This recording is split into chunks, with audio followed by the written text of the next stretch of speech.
আমরা এখন সঙ্গমে স্নান করতে সবাই মিলে বেরিয়ে গেছি। আর এখান থেকে এখন 3 কিলোমিটার হাঁটতে হবে। আমাদের গাড়ি 3 কিলোমিটার আগে থামিয়ে দিয়েছে। চল, তাও ভালো যে 3 কিলোমিটার আগে দিয়েছে, আগে তো আরও দূরে। আর আমরা হোটেল নিয়েছি, কিন্তু হোটেল হচ্ছে কয়টায় খুলবে, 6টার আগে হোটেলে আমরা ঢুকতে পারবো না, এন্ট্রি করতে পারবো না। তাই ড্রেসগুলো পরেই যাচ্ছি। এবার চলুন স্নানে গিয়ে দেখা হবে। আর ওখানে গিয়ে ড্রেস চেঞ্জ করে স্নান করবো, মানে সব ব্যবস্থা নাকি আছে। যাই হোক যাই, যেহেতু হোটেলের প্রবলেম তাই আমরা এইভাবে এখন যাচ্ছি। চলুন দেখি যে অটোটা হয় কিনা। এতদিন এগুলো শুধু টিভিতে মোবাইলে দেখেছি, এখন সামনাসামনি দেখছি। সত্যি ঠাকুরের মহিমা থাকলে, কৃপা থাকলে কি না হয়।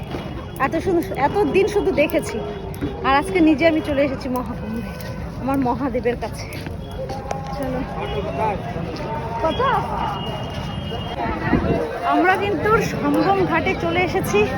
বাবা গো কি ভিড় এই ঘাটে, এই যে কত লোকজন চলে এসেছে, খুব ভিড়।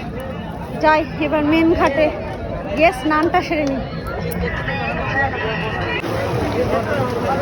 তো আমরা কিন্তু এখানে ত্রিবেণীর সঙ্গে চলে এসেছি, একদম এই যে গঙ্গাতে স্নান করতে। এই যে ত্রিবেণী সঙ্গ, এখানে এখন আমরা স্নান করব। আর ড্রেসটা চেঞ্জ করতে পারলাম না, কালকে আবার চেষ্টা করবো।